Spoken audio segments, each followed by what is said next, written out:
Assalamualaikum warahmatullahi wabarakatuh. Saya Andri Janugraha dari Teknik Geofisika, Fakultas Teknik Pertambangan dan Perminyakan ITB.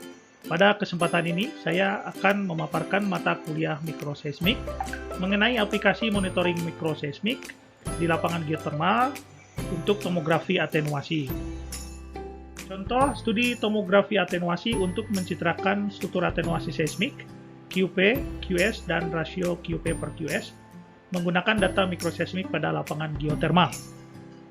Struktur atenuasi gelombang seismik disebabkan oleh beberapa faktor, yaitu 1. Intrinsic unelasticity yang berasosiasi dengan dislokasi kristal skala kecil, gesekan dan pergerakan antara fluida. Yang kedua, scattering attenuation yang merupakan proses distribusi energi gelombang melalui proses refleksi, refraksi, dan konversi pada bidang batas medium. Yang ketiga, geometrical spreading yang berhubungan dengan pengurangan amplitudo gelombang dengan bertambahnya jarak. Jika nilai QP dan QS relatif rendah, artinya gelombang seismik sangat teratenuasi. Sebaliknya, jika nilai QP dan QS relatif tinggi, mengindikasikan gelombang seismik tidak teratenuasi pada saat menjalar melalui medium. Tomografi atenuasi seismik dapat menjadi informasi tambahan bersama hasil tomografi kecepatan seismik, karena parameter atenuasi memberikan efek yang lebih besar pada beberapa sifat fisik batuan yang dibandingkan dengan parameter kecepatan seismik. Inversi tomografi atenuasi. Data input untuk proses inversi tomografi atenuasi yaitu T-star atau operator atenuasi yang ditentukan dari setiap event yang terekam pada setiap stasiun analog terhadap waktu tempuh dalam inversi tomografi kecepatan seismik sebagai berikut.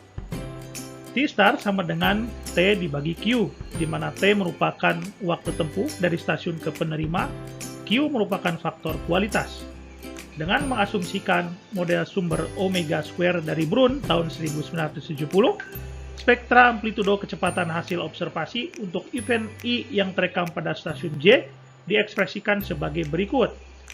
AIJ, fungsi dari frekuensi sama dengan 2V F omega 0 dikali Fc kuadrat dibagi dalam kurung Fc kuadrat tambah F kuadrat kali eksponensial dalam kurung minus VF dalam kurung T star IJ tambah T star station. Ada 3 parameter yang harus dihitung pada proses spectral fitting, yaitu frekuensi corner atau FC, spectral level omega 0, dan operator atenuasi T star.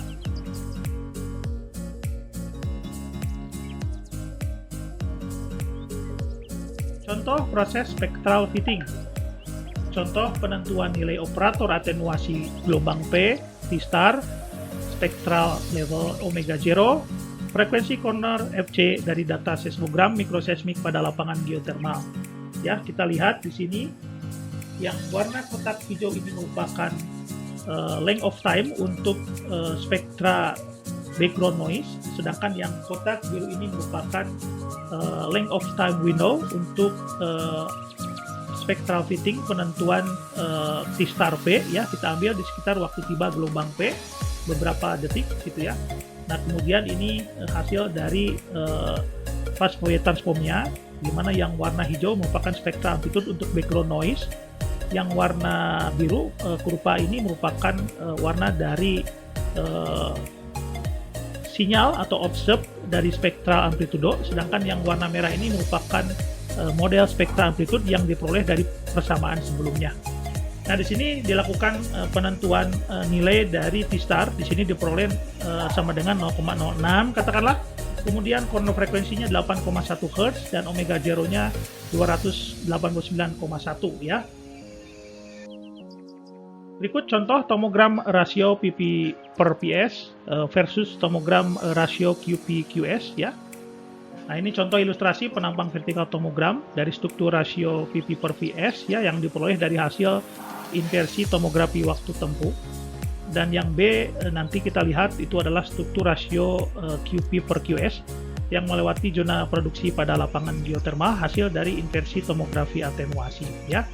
Nah, kita lihat ini adalah tomogram penampang vertikal dari rasio PP per PS, di mana warna biru untuk nilai rasio PPPS tinggi, yang warna merah untuk rasio PPPS rendah. Sedangkan yang ini merupakan tomogram vertikal dari rasio QP per QS, di mana nilai biru merupakan nilai tinggi untuk rasio QP per QS dan warna merah untuk nilai rasio QP per S yang rendah.